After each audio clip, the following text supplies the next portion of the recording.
Hello दोस्तों, एक बार फिर से स्वागत है आपका।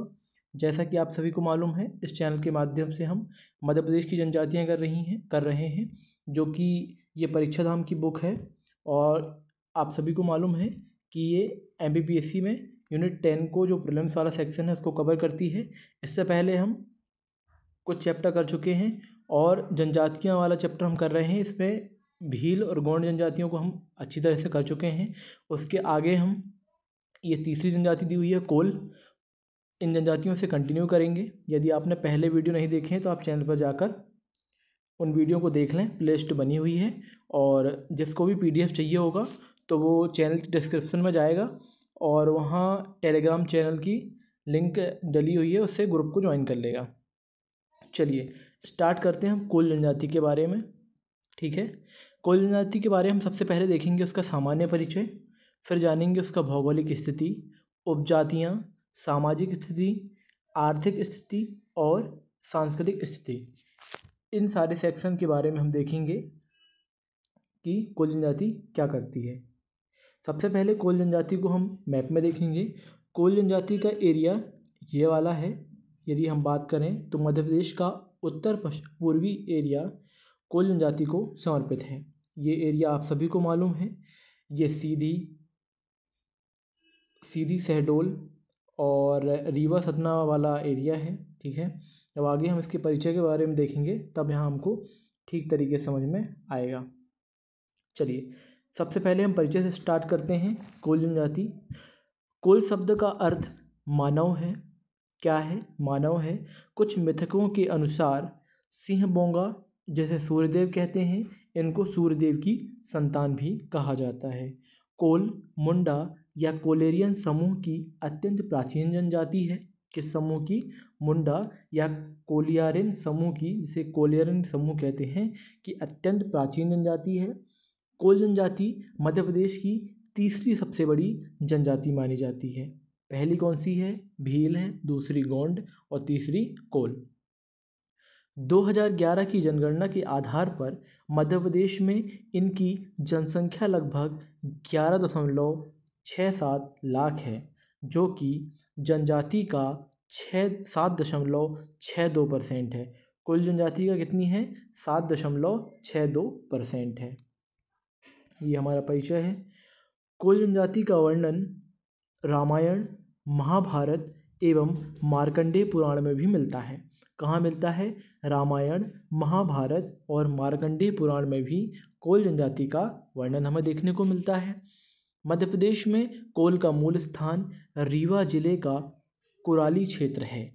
मध्य प्रदेश में कोल का मूल स्थान कौन सा है? रीवा जिले का ये कुराली क्षेत्र है। ये हुआ कोल जनजाति का परिचय। अब देखते हैं हम उसकी भौगोलिक स्थिति के बारे में। कोल जनजाति विंध्य कैमूर श्रेणी और नर्मदा सोन घाटी में निवासरत है। कहाँ कहाँ? विंध्य कैमूर श्रेणी और नर्मदा सोन घाटी में निवासरत है। बघेलखंड सामान्यतः रीवा, सीधी, सिंगरौली, शहडोल और जबलपुर में ये निवास करती है। सामान्यतः यह बघेलखंड वाले क्षेत्र में निवास करती है। और यदि बघेलखंड के अंतर्गत किन जिलों की बात करें, कहाँ कहाँ निवास करती है, तो इसमें आएंगे रीवा, सीधी, सिंगरौली, शहडोल और जबलपुर। ठीक है, चलिए ये भौगोलिक विस्तार हो गया। अब आगे देख लेते हैं। आगे इसकी उपजातियों के बारे में हम बात करते हैं। कौन सी उपजातियाँ हैं कोल जनजाति की? ये हैं रोहिया, रोतेला, भवतिया, रेवरिया, कथरिया, राउतिया। ये सबरी के वंशज हैं दोस्तों। ठीक है, जो माता सबरी हैं, जिन्होंने भगवान श्री राम को बेर खिलाया था, तो ये राउतिया जो है सब माता सबरी के वंशज माने जाते हैं। इसके अन्य उपवर्ग में दशहरा, ठाकुरिया और कगवारिया शामिल होते हैं। कोल जनजाति गोत्र में विभाजित है, किंतु इनमें गोत्र चिन्ह टोटम नहीं होते। इनमें गोत्र मतलब ये गोत्र में विभाजित तो है, लेकिन इनके को क्या है? गोत्र चिन्ह नहीं होते हैं। और इन गोत्रों को क्या कहते हैं? अंग्रेजी में टोटम कहते हैं। ठीक है, अब आगे बात करेंगे सामाजिक स्थिति की। किसकी? सामाजिक स्थिति। कोल जनजाति में पितृसत्तात्मक समाज होता है। बहुत बढ़िया। इनका मोहल्ला कोल्हिन टोला और पूरा गांव कोलाहन कहलाता है। मोहल्ला क्या कहलाता है? कोल्हिन टोला। और पूरा गांव क्या कहलाता है? कोलाहन कहलाता है। कोल जनजाति की पंचायत को गोहिया के नाम से पुकारा जाता है। किस नाम से? गोहिया। कोलों में प्रत्येक गांव की पंचायत एवं उसके कुछ पारंपरिक पद हैं, जैसे महतो, बरुआ, भुइहार, पंडा, देवार और न्यूतिया। ठीक है, न्यूतिया जो न्योता देने का काम करता है, आगे देखेंगे। चलिए इनके बारे में डिटेल से देख लेते हैं कि कौन क्या काम करता है ना। ये डायरेक्ट पूछ लिया जाता है मिलाने को। एक साइड व्यक्तियों के नाम दे देंगे, दूसरे साइड बोलेंगे कौन क्या करता है, मिलाइए। महतो, चौधरी या गोटिया, ये एक ही व्यक्ति हैं। ये होता है गांव का मुखिया। कौन? महतो, चौधरी और गोटिया, ये गांव का मुखिया होता है। फिर बात करेंगे बरुआ। बरुआ जो है धार्मिक कार्य संपन्न करने वाला व्यक्ति होता है बरुआ। भुइहार, तंत्र मंत्र, जड़ी बूटी, पूजा पाठ में पारंगत व्यक्ति भुइहार कहलाता है। न्यूतिया गांव में न्योता और आमंत्रण देने वाला व्यक्ति न्योता देता है। पंचायत सभी तरह के विवादों को निपटाने में सक्षम मानी जाती है। जो पंचायत है वह सभी प्रकार के विवादों को निपटाती है। ठीक है, यहाँ तक क्लियर हुआ। आगे देख लेते हैं। अब बात करेंगे धार्मिक स्थिति की। प्रमुख देवता हैं कोल जनजाति के बड़का देव, अहिरा बाबा, बंसती देवी और बूढ़ी माई, ये इनके देवता हैं। रामायण काल की सबरी माता हैं वो कोल जनजाति की थीं। किस जनजाति की थीं? कोल जनजाति की थीं। आर्थिक स्थिति की बात करेंगे तो इनकी अर्थव्यवस्था खेती और कोयला की खानों पर निर्भर है। कोल जनजाति नाम ही कोल है, तो ये कोयला की खानों में काम करते हैं, है ना। और आप सभी को मालूम है सिंगरौली में कोयले की सबसे बड़ी खदान है, तो उसी साइड एरिया में ये रहते हैं। कोल जनजाति वनोपज में भिलमा, गोंद और लाख का संग्रहण भी करती है। कोल जनजाति वनोपज में किसका? भिलमा, गोंद और लाख का संग्रहण भी करती है। सांस्कृतिक स्थिति देखेंगे। बरहव एक प्रकार का जन्म संस्कार है जिसमें शिशु के जन्म के 12वें दिन रिश्तेदारों को आमंत्रित किया जाता है। ये बरहव है, शिशु का जन्म होता है, उसके 12वें दिन क्या होता है? रिश्तेदारों को आमंत्रित करके भोजन करवाया जाता है। प्रमुख नृत्य कोल दहका या कोल दहरा भी कहते हैं उसको, नारदी, रोतलिया और कहरा।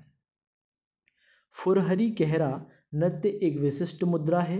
जो फुरहरी कहरा है एक प्रकार का विशिष्ट मुद्रा है। विवाह पद्धति की बात करें तो ये हिंदू प्रथानुसार है। जैसे हिंदुओं में विवाह होता है उसी प्रकार से कोल जनजाति में विवाह किया जाता है। प्रमुख त्यौहार ये हरियाली अमावस्या है। हरियाली अमावस्या प्रमुख त्यौहार। कोल स्त्रियों के गहने में अबसरा गहने आदिवासी समुदायों की छाप है। अबसरा गहने आदिवासी समुदायों की छाप है। कोल एक कलाप्रिय जनजाति है। कोल क्या है? एक कलाप्रिय जनजाति है। बच्चों के प्रमुख खेल की बात करें, ये हैं लुकोड़ा, सुटुर्रा और पंचगोटवा। ये बच्चों के खेल हैं दोस्तों जनजातियों के, है ना। मगरोहन की बात करें, मगरोहन शादी विवाह के समय उपयोग किया जाने वाला कलात्मक विवाह स्तंभ है। क्या है? कलात्मक विवाह स्तंभ है। चलिए आगे देख लेते हैं। जनजाति देख लेते हैं और उनकी बसाहट या मोहल्ला को क्या कहते हैं। जैसे हमने देखा था कि भील जनजाति के बसाहट या मोहल्ला कहते हैं फाल्या, गोंड जनजाति के टोला, और अभी हमने कोल के देखा इसको कोलिन टोला कहा जाता है। और सहरिया के सहराना, बैगा के पूर्वा टोला, भारिया के ढाना और बंजारा के टांडा। ये हमको आगे देखने को बारी बारी से मिलेंगे। ठीक है, चलिए यहाँ एक बॉक्स दिया हुआ था, बॉक्स में पढ़ते हैं। एक कोल विद्रोह के बारे में दिया हुआ है। भारत की स्वतंत्रता संग्राम में भी कोल जनजाति का महत्वपूर्ण योगदान रहा है। बिल्कुल रहा है। इस जनजाति ने अंग्रेजी हुकूमत के अत्याचार के विरुद्ध 1831 में कोल विद्रोह किया था। कब किया था? 1831 में। इस विद्रोह का नेतृत्व बुधु भगत और मदारा महतो ने किया था। ठीक है, चलिए ये हैं वीर बुधु भगत, देख लीजिए, है ना। ये जनजाति संग्रहालय भोपाल में इनकी फ़ोटो लगी हुई है, जब आप जाएं देख सकते हैं। चलिए कोल के बाद स्टार्ट करते हैं हमारी कोरकू जनजाति। कौन सी है? कोरकू जनजाति।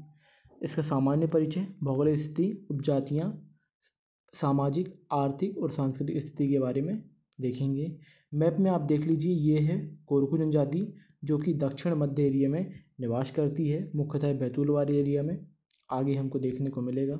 सामान्य परिचय के बारे में बात करेंगे कोरकू जनजाति के, तो कोरकू मुंडा या कोलेरियन जनजाति समूह में आते हैं। कहाँ आते हैं? मुंडा या कोलेरियन जनजाति समूह में आते हैं। यह मध्य प्रदेश की चौथी सबसे बड़ी जनजाति है। कौन सी है?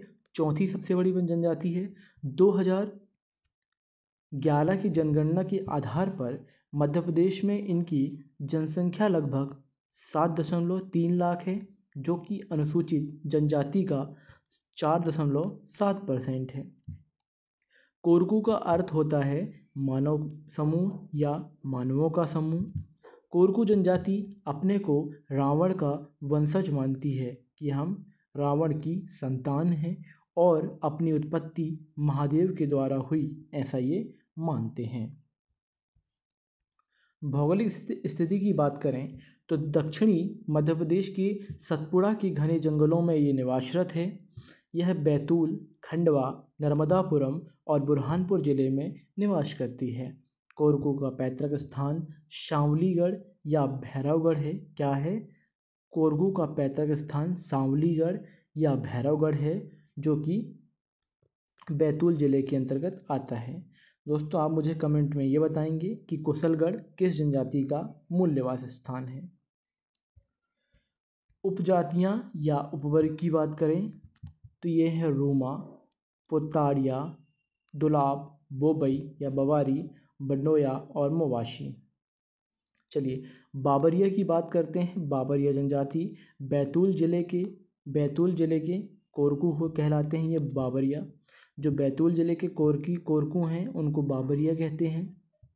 पचमढ़ी क्षेत्र के कोरकू को बंदोरिया कहा जाता है और हरदा खंडवा क्षेत्र के कोरकू को दुलारिया कहा जाता है। बैतूल जिले के कोरकू बाबरिया, पचमढ़ी क्षेत्र के कोरकू बंदोरिया, हरदा और खंडवा जिले के कोरकू दुलारिया। ठीक है, इसमें देख लेते हैं कोरकुओं का वर्गीकरण किस प्रकार से है। एक होते हैं राजकोरकू, पाथरिया कोरकू और मोवाशी कोरकू। राजकोरकू ये धनाढ्य वर्ग होता है, पाथरिया मजदूर वर्ग होता है और मोवाशी अपराधी वर्ग होता है। ठीक है, ये इसका वर्णन है या वर्गीकरण है। सामाजिक स्थिति की बात करें तो प्रचलित विवाह पद्धति देखेंगे। राजी बाजी विवाह, चिथौड़ा या चिबोड़ा विवाह, लामांझना विवाह। कोरकू समुदाय अपने मृतकों को पितर और देवता की तरह मानता है। इनमें लकड़ी के मृतक स्तंभ बनाने का चलन है, जिसे मुंडा कहते हैं। ठीक है, मुंडा बनाने एवं लगाए जाने के अनुष्ठान को सिडौली कहते हैं। जो मुंडा बनाते हैं, मुंडा बनाने एवं लगाए जाने के अनुष्ठान को क्या कहते हैं? सिडौली कहते हैं। ठीक है, सिडौली प्रथा पूस माह में सामान्यतः सोमवार के दिन होती है। कब होती है? सोमवार के। ये महीना याद रखेंगे दोस्तों आप, पूस माह। ठीक है, आर्थिक स्थिति की बात करें, इनकी अर्थव्यवस्था कृषि, चरवाह और वनोपज पर आधारित है। खेतों में कार्य करने वाले कोरकू भाग्या कहलाते हैं। क्या कहलाते हैं? भाग्या। पुराने समय में कोरकू द्वारा जंगल काटकर खेती करने की प्रथा बदलवा प्रथा कहलाती थी। ठीक है, जंगल काटकर ये खेती करते थे, उस प्रथा को क्या कहते थे? बदलवा प्रथा। ठीक है, इसकी धार्मिक स्थिति की हम बात करेंगे। इनके प्रमुख देवता हैं चंद्रमा, डोंगर देव, भटुआ देव, मेघनाथ, सिद्रा देव, खेड़ा देव और खनेरा देव।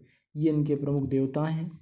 खनेरा देव गांव में बीमारियों को प्रवेश करने से रोकने वाले देवता हैं। मठुआ देव बीमारी से बचाने वाले अन्य देवता हैं। और खेड़ा देव कृषि और पशुओं के देवता माने जाते हैं। सांस्कृतिक स्थिति की बात करें, इनका प्रमुख नृत्य चटकोरा, ढांडल्य, चाचरी, थापटी और गदली आदि हैं। होली के समय में कोरकू, घुंघरी या झामटा गीत गाते हैं। होली के समय में कोरकू, घुंघरी और झामटा गीत गाते हैं।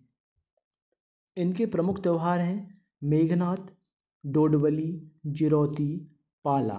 ठीक है, मेघनाथ और डोडवली, जिरौती ये महत्वपूर्ण इनके त्यौहार हैं। दीपावली के समय दीवार पर लाल मिट्टी और खड़िया से गोदनिया नामक मांगलिक चित्र बनाया जाता है। बिल्कुल, कोरकू स्त्रियां गोदने की शौकीन भी होती हैं तथा माथे पर अंग्रेजी के डी अक्षर के ऊपर नीचे 2 बिंदुओं को कपार पर गोढ़ई कहते हैं। ठीक है, चलिए बॉक्स देख लेते हैं मेघनाथ उत्सव के बारे में। यह मुख्य रूप से कोरकू और गौंड जनजाति का त्यौहार है। ठीक है, मेघनाथ उत्सव किसका है? कोरकू और गौंड जनजाति का प्रमुख त्यौहार है। यह उत्सव सतपुड़ा क्षेत्र के छिंदवाड़ा, बैतूल और होशंगाबाद जिलों में मनाया जाता है। यह पर्व होली के एक दिन के बाद से प्रारंभ होकर 15 दिन तक अलग अलग स्थानों पर होता है। इसे झंडा या खम्ब स्वांग नाट्य के नाम से भी पहचाना जाता है। ये आप इसका फोटो देख सकते हैं। ठीक है, मेघनाथ उत्सव। ये मंडो के बारे में देख लेते हैं दोस्तों। मंडो क्या है? परिचय मंडो दिया हुआ है। मृतक की स्मृति में मंडो बनाने का प्रचलन कोरकू समुदाय में भी है। मंडो सागौन की लकड़ी या फिर पत्थर का भी बनाया जाता है। लकड़ी के खंभे पर मृतक से जुड़े हुए चित्र उकेरे जाते हैं तथा सूरज एवं चांद की आकृतियां भी बनाई जाती हैं। मंडों को विभिन्न आकृतियों जैसे पत्ते, फूल, पशु पक्षी आदि से भी सजाया जाता है। मंडों को स्थापित करने के अनुष्ठान को सिडोली कहते हैं, जो एक भव्य तथा खर्चीला आयोजन होता है। अतः कोरकू 3-4 पूर्वजों का एक मंडो बनाते हैं। कहीं के क्षेत्रों में गाथा पटिये बनाने का प्रचलन, जिसे मृतक के नाम से बनवाकर आम के पेड़ के नीचे स्थापित कर दिया जाता है। गाथा पटिये बहुत सारे परिवारों के द्वारा एक नियत स्थान पर चढ़ा दिए जाते हैं, जो एक विशाल ढेर का रूप ले लेता है। ठीक है दोस्तों, आप इसको 1-2 बार पढ़ लेंगे तो आपको क्लियर इसको समझ में आ जाएगा। ये कहाँ लिखा हुआ है? जनजाति संग्रहालय भोपाल में। जनजातियों के बारे में यदि आपको डिटेल में जानना दोस्तों, तो आप भोपाल आइए और यहाँ आपको क्या करना है, पहला जनजाति संग्रहालय और दूसरा इंदिरा गांधी राष्ट्रीय मानव संग्रहालय के दोनों में आप घूमिए, और तीसरा राज्य संग्रहालय। ठीक है, तीनों संग्रहालय घूमेंगे तो आपको जनजातियाँ और मध्य प्रदेश के कल्चर के बारे में ठीक तरीके से जानकारी हो जाएगी। चलिए शहरीय जनजाति के बारे में बात करते हैं। सामान्य परिचय, भौगोलिक स्थिति, उपजातियाँ, सामाजिक, आर्थिक और सांस्कृतिक स्थिति के बारे में बात करेंगे। शहरीय जनजाति का बाहुल्य क्षेत्र आप सभी देख सकते हैं। ये मध्य प्रदेश का उत्तरी एरिया है। यहाँ शिवपुरी, ग्वालियर, श्योपुर इसका प्रमुख केंद्र बिंदु है।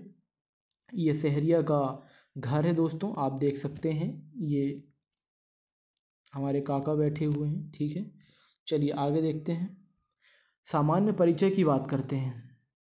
सामान्य परिचय, यह मध्य प्रदेश की 5वीं सबसे बड़ी जनजाति है दोस्तों। कौन सी? शहरिया। शहरिया वाल्मीकि को अपना पितृपुरुष मानते हैं। महर्षि वाल्मीकि को अपना पितृपुरुष मानते हैं। शहरिया शब्द की उत्पत्ति फारसी शब्द साहा से हुई है। किससे हुई है? साहा से हुई है, जिसका अर्थ होता है एक या वन। शहरिया सर्वाधिक कुपोषित जनजाति है, इसलिए मध्य प्रदेश का श्योपुर शहरिया जनजाति का बाहुल्य क्षेत्र है, जिसे मध्य प्रदेश के श्योपुर को भारत का इथोपिया की संज्ञा दी जाती है दोस्तों, जो कि पूरे मध्य प्रदेश के लिए ये बहुत ही दुर्भाग्यपूर्ण बात है। द शहरिया पुस्तक के लेखक डॉक्टर टीबी नायक हैं। सहरिया जनजाति अपने आप को भीलों का छोटा भाई के रूप में मानती है। ये भीलों के छोटे भाई हैं, मतलब भील इनके बड़े भाई हुए। मध्य प्रदेश में सहरिया जनजाति की जनसंख्या 6.15 लाख है, जो कि अनुसूचित जनजाति का 4% है लगभग। सहरिया का मूल स्थान शाहाबाद का जंगल है, जो कि कोटा क्षेत्र के अंतर्गत आता है। कोटा राजस्थान का एक जिला है दोस्तों। तो शाहाबाद का जंगल सहरिया जनजाति का मूल स्थान है। भौगोलिक स्थिति की बात करें तो मध्य प्रदेश की मध्य भारत पठार या ग्वालियर संभाग में निवासरत है। सहरिया के बाहुल्य जिले शिवपुरी, श्योपुर एवं ग्वालियर हैं। भी आपने देखा था, शिवपुरी, श्योपुर और ग्वालियर हैं। इसकी उपजातियों की बात करें तो शबर, सौर और बदौरिया हैं इसकी उपजातियाँ। ठीक है, आगे देख लेते हैं। सहरिया के लगभग 51 गोत्र प्रचलित हैं। कितने? 51 गोत्र प्रचलित हैं, जिनमें उमरिया, भिलोडिया, सोलकिया और सेलिया प्रमुख हैं। सामाजिक स्थिति के बारे में बात करेंगे तो इनका घर या बसाहट सहराना एवं गांव सहरोल कहलाते हैं। सहरिया जनजाति को आदर के साथ खुटिया पटेल भी कहा जाता है। ठीक है, यहाँ तक क्लियर हुआ। आगे देखते हैं। सहरिया जनजाति में लकड़ी का जन्म होना, सहरिया जनजाति में लड़की का जन्म होना शुभ माना जाता है। ठीक है, यदि यहाँ लड़की का जन्म होगा दोस्तों तो उसको शुभ माना जाएगा। विवाह पद्धति खेका विवाह और झार फेरा विवाह इनके प्रमुख विवाह हैं। सहरिया पंचायत में पटेल, प्रधान, कोतवाल, बराई, भोपा और हथनरिया पद शामिल होते हैं। दोस्तों, सहरिया पंचायत के बारे में बात करेंगे। क्या सहरिया पंचायत है? इसमें अलग अलग व्यक्ति होते हैं, जैसे पटेल, प्रधान, कोतवाल, बराई भोपा और हथनरिया। ठीक है, ये व्यक्ति होते हैं। पटेल कौन होता है? पटेल गांव का मुखिया होता है दोस्तों। प्रधान सामाजिक कार्यों में व्यवस्था करने वाला होता है प्रधान। कोतवाल शासकीय सेवक कहलाता है। और बराई भोपा तंत्र मंत्र से बीमारी ठीक करने वाला व्यक्ति होता है दोस्तों। तंत्र मंत्र मारेगा और बीमारी ठीक हो जाएगी आपकी। ठीक है। हथनरिया जड़ी बूटी विशेषज्ञ होता है ना, ये तो जड़ी बूटी देता है कम से कम। चलिए आगे देख लेते हैं, आगे क्या दिया हुआ है। आर्थिक स्थिति के बारे में बात करते हैं सहरिया की। सहरिया जनजाति की अर्थव्यवस्था शिकार, मछली पालन और जड़ी बूटियों पर आधारित है। सहरिया जनजाति की अर्थव्यवस्था शिकार, मछली पालन और जड़ी बूटियों पर आधारित है। सहरिया मधुमक्खी के छत्ते से मधु इकट्ठा करने में भी कुशल होते हैं। ठीक है, ये मधुमक्खी के छत्ते से दोस्तों क्या करते हैं? सहरिया मधुमक्खी के छत्ते से मधु इकट्ठा करने में भी कुशल होते हैं, मतलब शहद। धार्मिक स्थिति के बारे में बात करेंगे तो प्रमुख देवता तेजाजी, सीता माता, नाहर देव, हरिमन देव, कारस देव, भैरू देव और दरेठ देव इनके प्रमुख देवता हैं। सीता माता इनकी आराध्य देवी हैं। क्या हैं? आराध्य देवी हैं। यह तेजाजी के जीवन पर आधारित नाट्यगान करने की परंपरा सहरिया में मौजूद है। तेजाजी के जीवन पर आधारित नाट्यगान करने की परंपरा सहरिया में मौजूद है। ठीक है। सांस्कृतिक स्थिति के बारे में बात करेंगे। इनके प्रमुख नृत्य लहंगी और रागनी हैं। ठीक है, लहंगी, रागनी और एक और आप नोट करेंगे दोस्तों, उसका नाम है दुलदुल घोड़ी। लहंगी, रागनी और दुलदुल घोड़ी। ठीक है। इनके प्रमुख लोकगीत भतैया, लंगोरिया और जेवनार हैं। इनके प्रमुख त्यौहार हरियाली अमावस्या और तेजा नवमी हैं। ठीक है। सहरिया जनजाति कोलारियन परिवार की मानी जाती है, इसलिए इनकी भाषा मुंडारी या कोलारियन है। मुंडारी या कोलारियन है। ठीक है। यहाँ देख लेते हैं भारत का इथियोपिया। सहरिया सर्वाधिक कुपोषित जनजाति है, इसलिए मध्य प्रदेश का श्योपुर, क्या कहलाता है? भारत का इथियोपिया कहलाता है। सहरिया जनजाति का बाहुल्य जिला श्योपुर है दोस्तों, आप सभी को मालूम है। इसके बारे में विशेष तथ्य जानेंगे तो विशेष तथ्य में ऐतरेय ब्राह्मण में सहरिया को विश्वामित्र का वंशज कहा गया है। राजस्थान के शाहबाद के निकट सीताबड़ी में महर्षि वाल्मीकि का मंदिर स्थित है। महर्षि वाल्मीकि का मंदिर कहाँ दोस्तों? ये शाहबाद के निकट सीताबड़ी के निकट है, मंदिर है, ठीक है। राजस्थान के सीताबड़ी का विशाल मेला सहरिया आदिवासी के नाम से प्रसिद्ध है। वाल्मीकि भील जाति के थे। वाल्मीकि महर्षि वाल्मीकि किस जाति के थे दोस्तों? भील जाति के थे। सहरिया अपने आप को भील का सहोदर मानते हैं। सहरिया जनजाति का संग्रहालय श्योपुर जिले में स्थित है। सहरिया सामुदायिक रेडियो केंद्र है वो सेसईपुर श्योपुर जिला में स्थित है, ठीक है। गोत्र के आधार पर सहरिया को 3 भागों में बांटा जाता है। ये हैं लड़िया, उड़िया और काला पिठिया, ठीक है दोस्तों। जनजातियों में शब्द ऐसे ही होते हैं, हमें बार बार उनका रिवीजन करके चीज़ें याद रखना होगा, ठीक है। फिर से एक बार जनजाति भोपाल संग्रहालय ये लोग आए थे लगता है, और इन्होंने देखा कि सहरिया के देवगुड़ी के बारे में। चलिए देख लेते हैं। सहरिया आदिम जनजाति समुदाय में गिने जाते हैं, किंतु वर्षों से दूसरे समाजों के साथ रहने के कारण इनकी अपनी कथाएं और देव आस्थाएं प्रभावित हुई हैं। जनजाति समुदायों में वैसे मंदिर, मढ़िया आदि बनाने का चलन नहीं है, किंतु सहरिया देव स्थान पर कभी कभी छोटी मंदिर नुमा आकृति देखी जा सकती है। वह नागर समाज से उनकी सन्निकटता को दर्शाती है। इस देवगुड़ी में किसी देवी देवता की प्रतिमा की स्थापना नहीं की जाती है दोस्तों। 24 नवंबर 2024 को ये जनजाति संग्रहालय भोपाल के भ्रमण पर आए हुए थे, तब ये लेख उन्होंने देखा।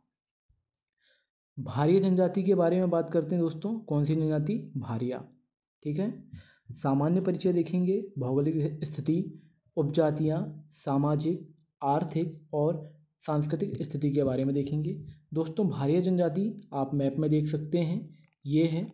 भारिया जनजाति मुख्य रूप से छिंदवाड़ा जिले की तामिया तहसील में मुख्य रूप से ये निवास करते हैं, ठीक है। आगे हम इनके बारे में डिटेल्स देखेंगे। इनका सामान्य परिचय की बात करें तो भारिया मुख्यतः छिंदवाड़ा जिले के तामिया विकासखंड के पातालकोट में निवासरत हैं। भारिया मुख्यतः छिंदवाड़ा जिले के तामिया विकासखंड के पातालकोट में निवासरत हैं। भारिया महोबा अथवा बांधवगढ़ में अपना मूल स्थान मानते हैं। मध्य प्रदेश में भारिया जनजाति की जनसंख्या 1.93 लाख है। मध्य प्रदेश में भारिया जनजाति की जनसंख्या 1.93 लाख है, ठीक है, जो कि अनुसूचित जाति का 1.26% है, जो कि अनुसूचित जाति का 1.26% है। गोंड जनजाति भारिया को अपना छोटा भाई मानती है। गोंड जनजाति किसको? भारिया को अपना छोटा भाई मानती है, बिल्कुल। भौगोलिक स्थिति के बारे में बात करेंगे तो छिंदवाड़ा जिला, जबलपुर जिला, छिंदवाड़ा जिले के तामिया विकासखंड के पातालकोट में भारिया जनजाति के 12 गांव हैं दोस्तों, ठीक है। 12 गांव एक साथ लगातार बसे हुए हैं। आप कभी छिंदवाड़ा जाएं तो पातालकोट जरूर घूमने जा सकते हैं, बहुत ही एक प्राकृतिक पर्यटन स्थल है, ठीक है। उपजातियां की बात करें, भूमिया, भुईहार, पंडा और पालिया। भारिया जनजाति के 51 गोत्र हैं, परंतु उनमें से 16 गोत्र ही मान्य हैं, ठीक है। 16 गोत्र ही मान्य हैं, जिनमें प्रमुख खमरिया, भरतिया, बगोरिया और चलथिया आदि प्रमुख हैं। सामाजिक स्थिति के बारे में देखते हैं दोस्तों। भारिया समता मूलक समाज है, जिसमें स्त्री पुरुषों का दर्जा समान होता है। भारिया जहाँ बसे होते हैं उसे ढाना कहते हैं, जिसमें 20 से 25 घर होते हैं, ठीक है। ढाना होते हैं, अभी हमने थोड़ी देर पहले एक लिस्ट देखी थी, वो लिस्ट को आप लिख लेंगे, याद कर लेंगे या हाईलाइट कर लेंगे, बुक होगी तो, और नहीं होगी तो ले लेंगे। गांव की पंचायत में पटेल, भूमका, परिहार, कोतवार आदि शामिल होते हैं। ठीक है दोस्तों, एमपीपीएस से संबंधित कोई भी आपका क्वेश्चन हो, कोई भी क्वेरी हो तो आप पूछ सकते हैं। उसका आंसर मैं आपको कमेंट बॉक्स में ज़रूर दूंगा। ठीक है, ऐसा नहीं है कि आप कोई भी क्वेरी पूछ रहे हैं, सिर्फ एमपीपीएस से रिलेटेड पूछेंगे। इनमें लमसेना, दूध लौटावा, मंगनी विवाह, राजी बाजी विवाह आदि होता है। ठीक है, आर्थिक स्थिति के बारे में बात करते हैं। भारिया प्रारंभ में डहिया खेती करते थे। कौन सी खेती? डहिया। लघु वनोपज एवं जड़ी बूटियों का संग्रहण मुख्य व्यवसाय है।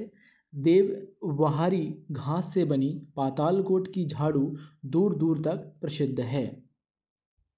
आर्थिक स्थिति के बारे में देखें तो इनके प्रमुख देवता हैं, कौन हैं? बूढ़ा देव, नागदेव, साज वृक्ष है, बरुआ देव हैं, भीमसेन, मुठवा बाबा। ठीक है, भीमसेन इनके कृषि देवता कहे जाते हैं। कौन से देवता? कृषि देवता। कुछ स्रोत में भीमसेन को विवाह के समय वरदान देने वाला देवता भी माना गया है। आगे देख लेते हैं। मुठवा बाबा का संकट दूर करने वाले देव कहे जाते हैं। भारिया हरदौल की पूजा करने के लिए बुंदेलखंड तक जाते हैं।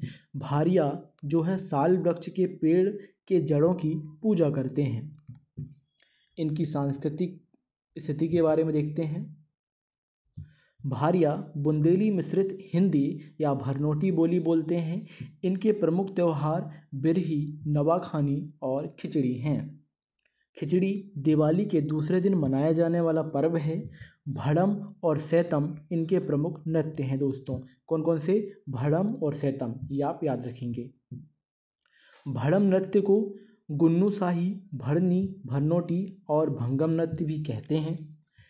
इनके प्रमुख गीत में उपजन, भावर, मटिया और मंडवा गीत शामिल होते हैं। बैगा भारिया जनजाति के प्रमुख भोजन है दोस्तों। सुबह, दोपहर और शाम दोस्तों 3 बार ये भोजन करते हैं।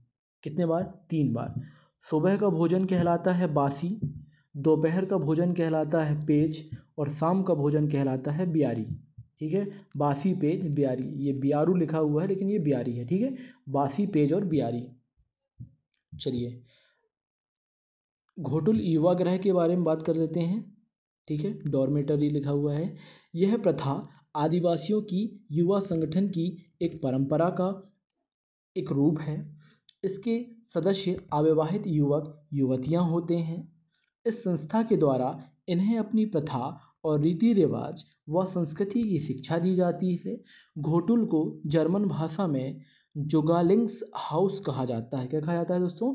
जुगालिंग्स हाउस कहा जाता है। घोटुल का सृजक लिंगोपेन को माना जाता है। किसको? लिंगोपेन को। घोटुल को डिंडा महल भी कहा जाता है। क्या? डिंडा महल। प्रमुख जनजातियों के युवा ग्रहों की बात करेंगे तो घोटुल या चेलिक मोटियारी ये हैं मुड़िया जनजाति के। रंगबंग भारिया या मारिया जनजाति के। धूमकोरिया उरांव जनजाति के। गतियोरा मुंडा जनजाति के और धांगर भाषा भूंइया जनजाति के। ठीक है, इनमें से एक आध क्वेश्चन दोस्तों आते ही है, चाहे आप टेस्ट दें या मेन पेपर दें, एक क्वेश्चन पूछा जा सकता है। आप टेबल बना लेंगे और इनको अच्छी तरीके से याद कर लेंगे। ये हैं जो युवा ग्रह बना रहता है, इस प्रकार से है। चलिए, पातालकोट के बारे में जान लेते हैं। पातालकोट ये दिख रहा होगा आपको फोटो में, उतना ये मज़ेदार नहीं है। आप अपने गूगल का प्रयोग करेंगे और वहाँ घूम लेंगे थोड़ी देर। पातालकोट मध्य प्रदेश में सतपुड़ा पहाड़ियों पर छिंदवाड़ा जिले में स्थित है। पातालकोट तामिया विकास खंड के अंतर्गत ग्राम छींद है। ये ग्राम छींद के नज़दीक यह पर्यटकों का पसंदीदा स्थल है। ऊपर से देखने पर यह आकार घोड़े की नाल की तरह दिखाई देता है। पातालकोट में लगभग 12 गांव निवासरत हैं। कितने गांव दोस्तों? 12 गांव। पातालकोट से दूधी नदी का उद्गम होता है। कौन सी नदी? दूधी नदी का। ठीक है, चलिए अब बैगा जनजाति के बारे में बात कर लेते हैं। ठीक है, थोड़ा पेज, हाँ, एडजस्ट करेंगे आप। ओके, सबसे पहले देखेंगे हम इसके सामान्य परिचय, भौगोलिक स्थिति, उपजातियाँ, सामाजिक, आर्थिक और सांस्कृतिक स्थिति के बारे में। ये हैं बैगा महिलाएं दोस्तों, महिला पुरुष दोनों। और बैगा जनजाति का जो बाहुल्य क्षेत्र है आप देख रहे होंगे, ये है, ये वाला एरिया है। ये कौन सा एरिया है? हमारा जो मंडला, डिंडोरी और बालाघाट, ठीक है, ये जो एरिया है यहाँ पर बैगा जनजाति मुख्य रूप से पाई जाती है। और ये मध्य प्रदेश का दक्षिण पूर्व वाला एरिया है, ठीक है। चलिए इसके परिचय के बारे में देखते हैं, परिचय क्या दिया गया है। यह मध्य प्रदेश की अत्यंत पिछड़ी जनजाति में शामिल है। बैगा को प्रकृति पुत्र या बिछावर भी कहा जाता है। द बैगा पुस्तक के लेखक बैरियर एल्विन हैं। कौन है? बैरियर एल्विन है। बैगा को बैरियर एल्विन ने अपनी पुस्तक में जादूगर चिकित्सक कहा है। बैगा को बैरियर एल्विन ने अपनी पुस्तक में जादूगर चिकित्सक कहा है। मध्य प्रदेश में बैगा जनजाति की जनसंख्या 4.15 लाख है, जो कि कुल जनजाति का 2.7% लगभग है। इसकी उपजातियों के बारे में बात करेंगे तो उपजातियाँ भरोतिया, नरोतिया, रायमैना, काठमैना, कोदवान, बिंजवार आदि हैं। बैगा जनजाति में मुख्य रूप से 7 गोत्र होते हैं। बैगा को भूमिया का उपवर्ग भी माना जाता है। इसकी भौगोलिक स्थिति के बारे में बात करेंगे। डिंडोरी मंडला के 52 गांवों को मिलाकर एक साथ बैगाचक कहा जाता है, ठीक है। डिंडोरी और मंडला के 52 गांवों को मिलाकर बैगाचक कहा जाता है और सर्वाधिक जो बैगाचक हैं वो डिंडोरी जिले में हैं। बैगा बाहुल्य जिले में डिंडोरी, मंडला, बालाघाट, अनूपपुर आदि शामिल हैं। आगे देख लेते हैं सामाजिक स्थिति के बारे में। इनके गांव को पूर्वा कहा जाता है। क्या कहा जाता है? पूर्वा। कुछ बैगा ऊंचे स्थान पर रहना पसंद करती हैं। इन स्थानों को टोला कहा जाता है। मुकद्दम, दीवान, समरत, कोटवार और दवार, इन पंचों से पंचायत बनती है। पंचों से क्या बनती है? पंचायत बनती है। बैगा जनजाति में मुकद्दम गांव का मुखिया और दवार गांव का पुरोहित कहलाता है, ठीक है। इनकी विवाह पद्धति के बारे में बात करें दोस्तों, तो विवाह पद्धति में सबसे पहले है लमशेना विवाह, चढ़ विवाह, पैठुल विवाह आदि। सामरा प्रथा क्या होती है? सामरा प्रथा यह बैगा जनजाति का मृतक संस्कार है, जिसमें दही के साथ चांदी का रुपया मृतक व्यक्ति के मुंह में रखा जाता है, जिससे अगले जन्म में वह व्यक्ति धनवान पैदा हो। बहुत बढ़िया। नहावन प्रथा, अंतिम संस्कार के समय नगाड़ा बजाया जाता है, जिसे नहावन प्रथा कहते हैं, ठीक है। अंतिम संस्कार होता है उस समय नगाड़ा बजाया जाता है, जिसे नहावन प्रथा कहते हैं। आर्थिक स्थिति की बात करें तो इनकी झूम कृषि क्या कहलाती है? दहिया अथवा बेवर कहलाती है। कुल्हाड़ी इनका प्रमुख औजार है दोस्तों। वनों पर यह अपना अधिकार समझते हैं कि इनका ही ये वन है। यह लोग कृषि में हल का प्रयोग नहीं करते हैं। मान्यता यह है कि ये धरती को अपनी माता समझते हैं और यह अपनी माँ की छाती पर कैसे हल चला सकते हैं, इस प्रकार इनकी मान्यता है, ठीक है। चलिए इनकी धार्मिक स्थिति के बारे में बात करेंगे। बैगा जनजाति रतोना बोले तो शहद पर्व में मधुमक्खियों की पूजा करते हैं। बैगा उड़द की दाल और साज के वृक्ष को पूजनीय मानते हैं, ठीक है। यह जनजाति साल और साज वृक्ष की पूजा करती है, क्योंकि इनमें बूढ़ा देव इनके निवास करते हैं। बैगा जनजाति के देवताओं की बात करें, ठाकुर देव, बूढ़ा देव और दूल्हा देव। ठाकुर देव क्या करते हैं? गांव या सृष्टि की रक्षा करने वाले देवता होते हैं, और बूढ़ा देव पीढ़ियों की रक्षा करने वाले देवता होते हैं। और ये जो है दूल्हा देव जो है बीमारियों की रक्षा करने वाले देवता होते हैं। दूल्हा देव क्या होते हैं? बीमारियों की रक्षा करने वाले देवता होते हैं। सांस्कृतिक स्थिति के बारे में बात करें, प्रमुख नृत्य इनके क्या हैं? परधोनी, कर्मा दोस्तों, ये कर्मा जो है गिनीज बुक रिकॉर्ड में शामिल किया गया है। आगे हम इसके बारे में देखेंगे कब किया गया था, कैसे किया गया था। और नृत्यों में आता है सजनी दीवानी, बिल्मा नृत्य, झरपट आदि नृत्य हैं। यह नृत्य करम सेनी या करम देवता को समर्पित होते हैं। कर्म नृत्य के प्रकारों में गोंडी कर्मा, खलाह कर्मा, ढोगस कर्मा, जितिया कर्मा और भील कर्मा आदि शामिल होते हैं।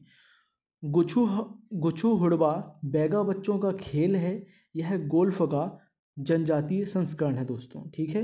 गोल्फ खेलते हैं मतलब जनजाति लोग, समझ रहे हैं आप। ये उनका नृत्य हो रहा है, आप देख सकते हैं। तो इसको हम देख लेते हैं बॉक्स में क्या दिया हुआ है। कर्मा नृत्य के बारे में डिटेल्स दिया हुआ है। कर्मा नृत्य बैगा और गोंड जनजाति का प्रमुख लोक नृत्य है। कर्मा नृत्य को लोक नृत्य के राजा के नाम से भी जाना जाता है। इनकी प्रमुख शैलियाँ लंगड़ा, झूमर, रागनी और झरनी आदि है। इस नृत्य को गिनीज बुक में शामिल किया गया है। यह नृत्य करम सेनी या करम देवता को समर्पित है। कर्मा नृत्य के प्रकारों में गोंडी कर्मा, खलाह कर्मा, ढोंगस कर्मा, जितिया कर्मा और भील कर्मा आदि शामिल हैं। ये कर्मा नृत्य का कुछ पिक्चर के थ्रू आपको समझाया जा रहा है दोस्तों, ठीक है। अब जानेंगे बैगा जनजाति की पंचायत के बारे में। बैगा जनजाति की पंचायत सबसे पहले आते हैं मुकद्दम जी, उसके बाद दीवान, दवार, सम्रत और कोटवार। मुकद्दम क्या होते हैं? गांव के मुखिया होते हैं। दीवान मुकद्दम के सहायक होते हैं। दवार गांव के पुरोहित होते हैं और सम्रत सामाजिक कार्यों में व्यवस्था करने वाले होते हैं और कोटवार होते हैं शासकीय सेवक, ठीक है। तो दोस्तों ये रही हमारी प्रमुख जनजातियाँ जो कि हम पूरी तरह से कर चुके हैं, बहुत अच्छी तरीके से कर चुके हैं। आगे हम अगले वीडियो में देखेंगे कुछ अन्य जनजातियाँ रह चुकी हैं और इसके लगभग 70 से 80 ऑब्जेक्टिव हैं इस चैप्टर में, वो हम अगले वीडियो में कंप्लीट करेंगे, ठीक है। वो वीडियो जल्द आएगा। आपकी कोई भी क्वेरी हो तो आप कमेंट बॉक्स में पूछ सकते हैं, उसका जवाब आपको दिया जाएगा। और PDF के लिए आप टेलीग्राम चैनल ज्वाइन कर लें, डिस्क्रिप्शन दिया हुआ है, चैनल को आप ओपन करेंगे तो आपको मिल जाएगा और अगले वीडियो का नोटिफिकेशन आपको आसानी से मिले, इसलिए ज़रूर सब्सक्राइब कर लें। इसमें कोई खर्च नहीं लगता है और वीडियो को लाइक ज़रूर कर दें, इससे मुझे मोटिवेशन मिलता है। चलिए, पूरा वीडियो देखने के लिए बहुत बहुत धन्यवाद। मिलते हैं अगले वीडियो में। आपका दिन शुभ हो।